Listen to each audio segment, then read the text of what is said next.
Information, Please, a new type of question and answer game. How many miles are there in a light year? Approximately 5,865,696,000,000. Amazing. Elementary. A friend of mine asked me, by what cognomen would you designate the Homo sapiens seminar I perceived in your escortage yestereve? Will you please tell me what he meant? He merely asked, who was that lady I saw you with last night?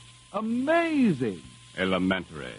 Yes, folks, during the next half hour, the public asks amazing questions, and a group of experts assembled here are supposed to make them elementary. We present tonight the first in a series of programs called Information, Please, a new type question and answer contest in which you, the very much quizzed public, will quiz the professors. Yes, the worm turns, and now the experts will have to know the answers to your questions, or else. Or else, you win $5. Now, here's how it's done. You send us questions and the correct answers. If our editors find them proper and fair, they will be presented to a panel board of experts for the first time during each broadcast. If your questions are used, you are entitled to $2 for each one and $5 additional if the board fails to answer your question correctly. Now, there are other rules governing this contest, but I'm going to let our master of ceremonies, Clifton Fadiman, give you that information. Mr. Fadiman, the book critic of the New Yorker magazine, has read thousands of books, so we figure he can handle even our quartet of mental giants. I want you to meet our intellectual Simon Legree, the Toscanini of quiz, Clifton Fadiman.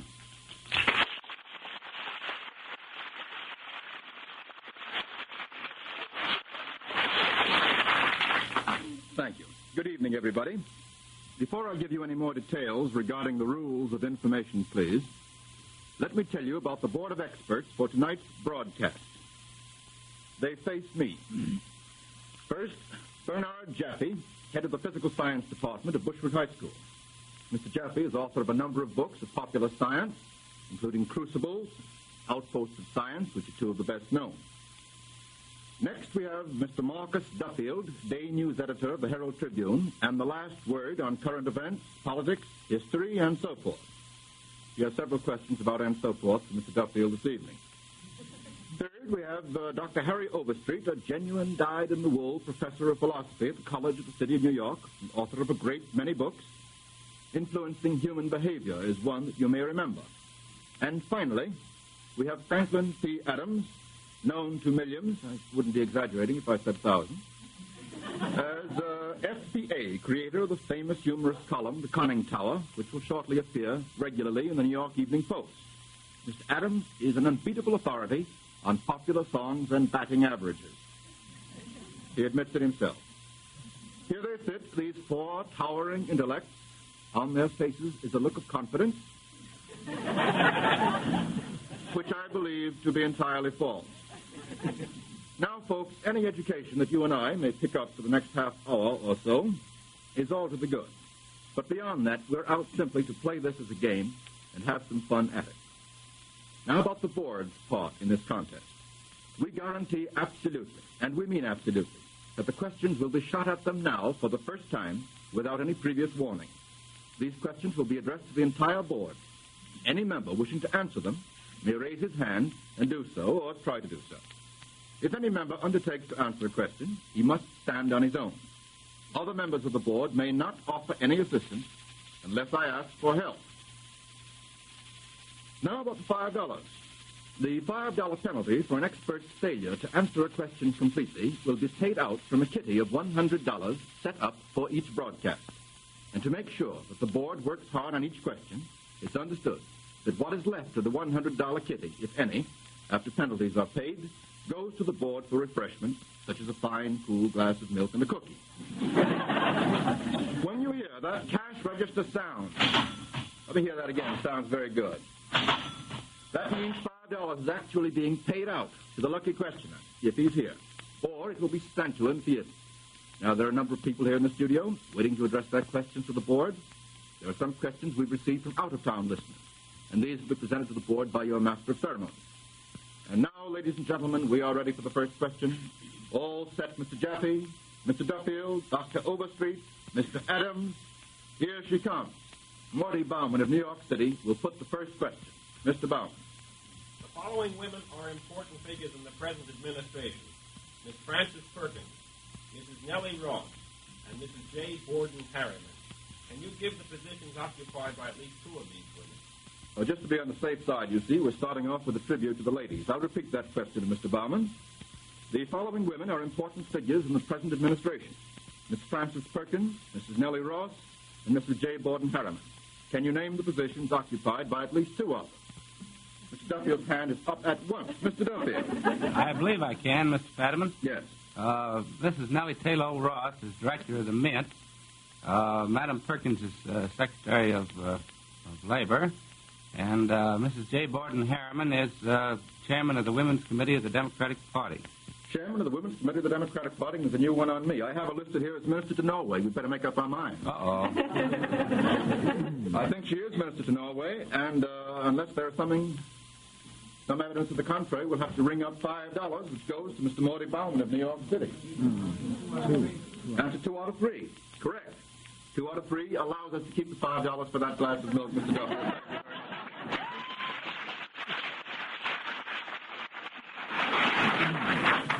The next one comes to us from the home of culture, and it guesses where that is. Boston, Massachusetts. Comes from Mr. George Smith. Correct the following line and name its author. And the line is, in the spring, a young man's fancy always turns to thoughts of love. Mr. Adams. In the spring, a young man's fancy likely turns to thoughts of love. Very, very neat. Very, very neat. Can you tell us, Mr. Adams, what is the source of that remark about love? That was written by Alfred Lord Tennyson. Well, see whether you know any more about it. And do you know in what poem it appeared? I think I have him there. But he saves us from losing $5 all the same. Locksley Hall. Very good indeed.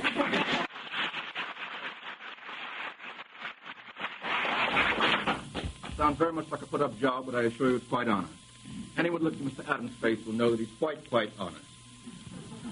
Now, the next question will be given to us by Mr. Maxwell Garnett of New York. Mr. Garnett.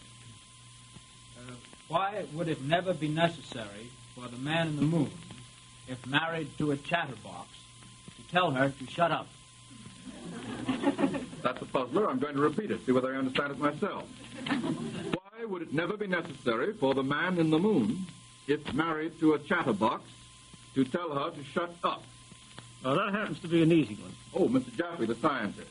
There is no atmosphere on the moon, and it requires air to transmit sound waves. Therefore, she can talk from today until doomsday, and nobody will hear her. That's perfectly true. Nevertheless, I've been looking over that question. It seems to me there's a catch in it. Because a real chatterbox on the moon would be able to create enough hot air of her own to allow her own atmosphere, don't you think? That's rather weak science there, Mr. Fadiman. It's the best I can do this evening, Mr. Jaffe. The next question comes to us from Miss Vera Cerruti of New York City. She's going to ask the question herself. Miss Cerruti. In what well-known symphony did the composer include a chord in order to awaken a sleeping audience? That's one for musicians. I'll repeat that one. In what well-known symphony did the composer include a chord in order to awaken a sleeping audience? Mr. Adams. The Surprise Symphony. Well, that's a surprise answer. It's correct, too. Who wrote it? Haydn. Very good indeed. I thought you knew only batting averages, Mr. Adams. I know all. The Surprise Symphony by Joseph Haydn is correct. The next question comes to us from Philadelphia, Pennsylvania, from Miss Dorothy Curtis. I'll read it for her. Here is a quotation from Rudyard Kipling. Gives the next line. For a woman is only a woman, ... Volunteers, Mr. Adams again, the bright boy of the class this evening. But a good cigar is a smoke. Very good indeed. That's correct.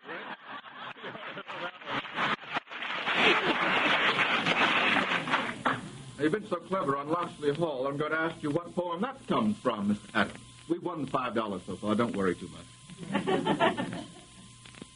I don't know, but it begins, open the old cigar box. I didn't ask you that. It comes from a poem, The Betrothed, in case this ever comes up again next week or some other time, The Betrothed. The next question will be read to us, invented by Mr. Wally Freed of Long Island. Mr. Freed. How is the immigration to the United States from the following nations restricted? England, Brazil, China. I'll repeat that question. How is immigration to the United States from the following nations restricted? England, Brazil, China. Do I see a look of intelligence on your face, Mr. Dufield? Doesn't look very intelligent to me, no. Don't see that question. I pass. You pass. Anybody bid for spades? Dr. Overstreet. I'm dumb. He's dumb. Dr. Jaffe, you That's follow not suit. my field. Now, Mr. Adams, you have no field. I didn't know there was any immigration. No immigration. Looks very, very much to me as if I would have to ask the gentleman back here to ring up $5. $5 is going to Mr. Wally Freed of Long Island at this very moment. It's some sort of sauce that you boil along with water. What kind of fathead can be boiled in oil with impunity? Gentlemen, I'm going to give you 10 seconds on that one. The head of a calf. I beg your pardon? C-A-L-F. C-A-F-F. No. I haven't got that down on my notes here. Must be wrong. What kind of fathead can be boiled in oil with impunity? That impunity is what stumps me. Who let that fathead in here anyway? Now, Mr. Duffield.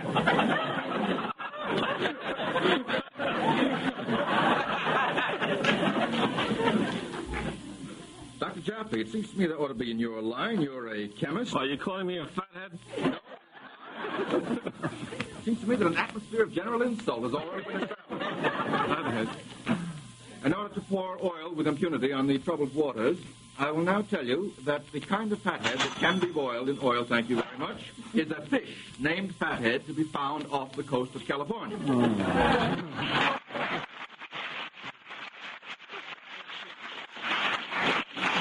Mr. Gordon Kahn, who has just received the sum of $5, offers no explanation whatsoever of why these fatheads should stick around the coast of California rather than go any other place. Miss Fanny Berger of Brooklyn, New York, is here with a question. With what is each of the following expressions associated? Big 4, Big 6, Big 10. I'll repeat that question, a very good one. With what is each of the following expressions associated? Big 4, Big 6, Big 10. Mr. Adams again. A railroad. What one are you referring to, Mr. Adams? The Big Four. A railroad. Go ahead. The Typographical Union. For what one? Big 6. Yeah? And Big 10, I think I just saved the $5. I don't know. Just save the $5 by getting 2 out of 3, you think. As a matter of fact, Mr. Adams gets just a slightly less than 2 out of 3. We might let it go by, though. The Big 4 represents a railroad train, a particular one on the Michigan Central. You admit that, don't you, Mr. Adams? No. You don't admit that. This is no time for you and I to have a struggle. The Big 4 ordinarily, however, is applied to the 4 principal statesmen at the World War Conference. Lloyd George, Orlando, Clement.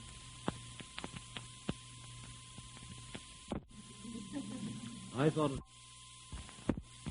Clemenceau and Wilson. Otherwise, it may be applied to the railroad train on the Michigan Central, according to my notes. If you don't admit that, we lose $5 and that glass of buttermilk. I thought it was the name of a railroad system. Big Power. 4. Yeah. Railroad system. Railroad system.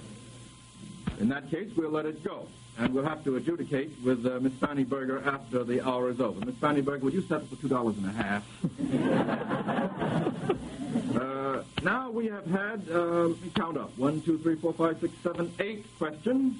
And I'd like to know how much in the whole our 4 remarkable experts have gotten us. Can the young lady in the back let us know? Can you let us know?